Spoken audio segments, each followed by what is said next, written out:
Hello everyone, welcome back to our channel Kalyani's family vlogs. నేను మీ Kalyani.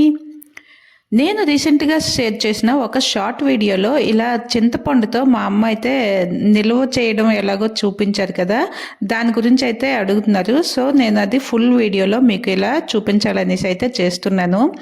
2 days ముందైతే ఇక్కడ బాగా గాలి వేసి వర్షం పడింది. ఈ పక్కనే ఉండే చెట్లకు ఉండే ఈ చింతకాయలన్నీ కూడా ఇలా రాలిపోయి, ఇప్పుడు మనకి పండుగ అయిపోయింది కనుక ఇవన్నీ చింతపండు అయిపోయి, అంటే ఇవి చింతకాయలు అయితే కాదు.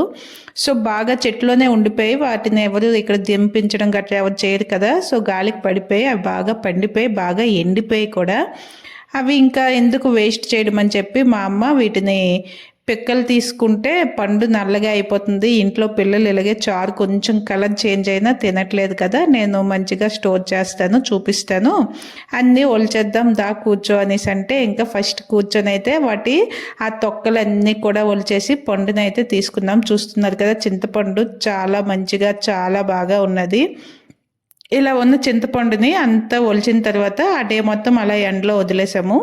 తర్వాత దాన్ని నెక్స్ట్ డే మార్నింగ్ అనమాట ఇలా కొంచెం వాటర్లో, అంటే ఒక్కసారి వాష్ చేసినట్టుగా ఇలా వాటర్లో అంతా ఓసారి వేసి మళ్ళీ వెంటనే తీసేయాలి. అలా వాటర్లో ఎక్కువసేపు ఉంచకూడదు.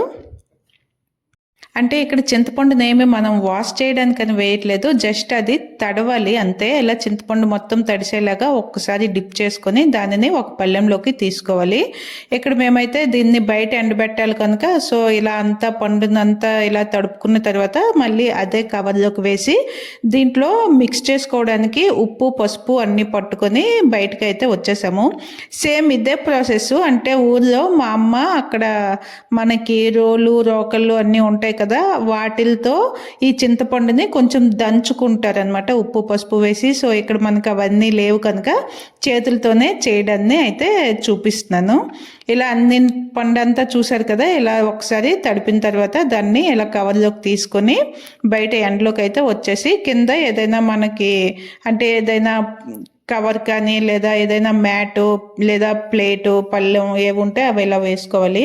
వేసుకున్న తర్వాత ఇక్కడ మనకి రోకలు లేదు, సో అవి చేతులతోనే చెయ్యాలి. ఇంకా అవన్నీ చేతులు గుచ్చుకుంటున్నాయి అని చెప్పి మా అమ్మ అయితే కూర్చొని ఆ చింతపండుకు ఉండే మనకు ఏంటవి నార్లు ఉంటాయి కదా, అవన్నింటినీ తీసేసి ఓన్లీ ఆ చింతపండు లోను గుజ్జు మాత్రమే ఉంచింది. చూస్తున్నారు కదా, అవన్నింటినీ కూడా రిమూవ్ చేసేసింది అనమాట.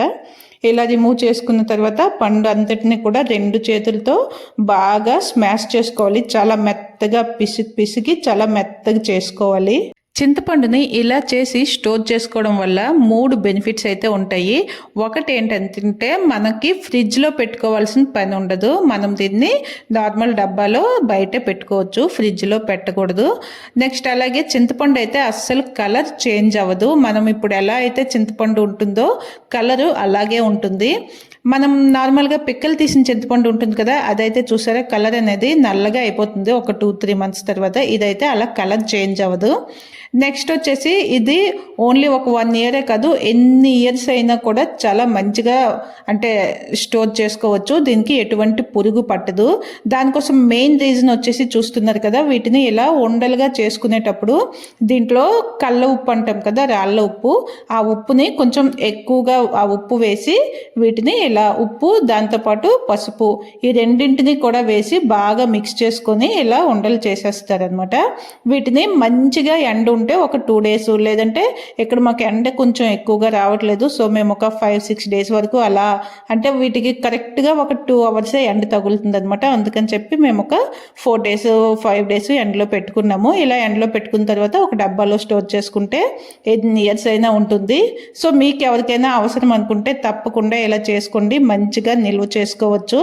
మరి ఈ వీడియో మీకు యూజ్ అయితే లైక్ చేసి మీకు తెలిసిన ఫ్యామిలీ అండ్ ఫ్రెండ్స్కి షేర్ చేయండి. అలాగే తెలుసు కదా, మన ఛానల్ని వెంటనే సబ్స్క్రైబ్ చేసుకోండి. మరెన్నో ఇంట్రెస్టింగ్ వీడియోస్తో మళ్ళీ మీ ముందుకి వస్తూనే ఉంటా. Thank you for watching.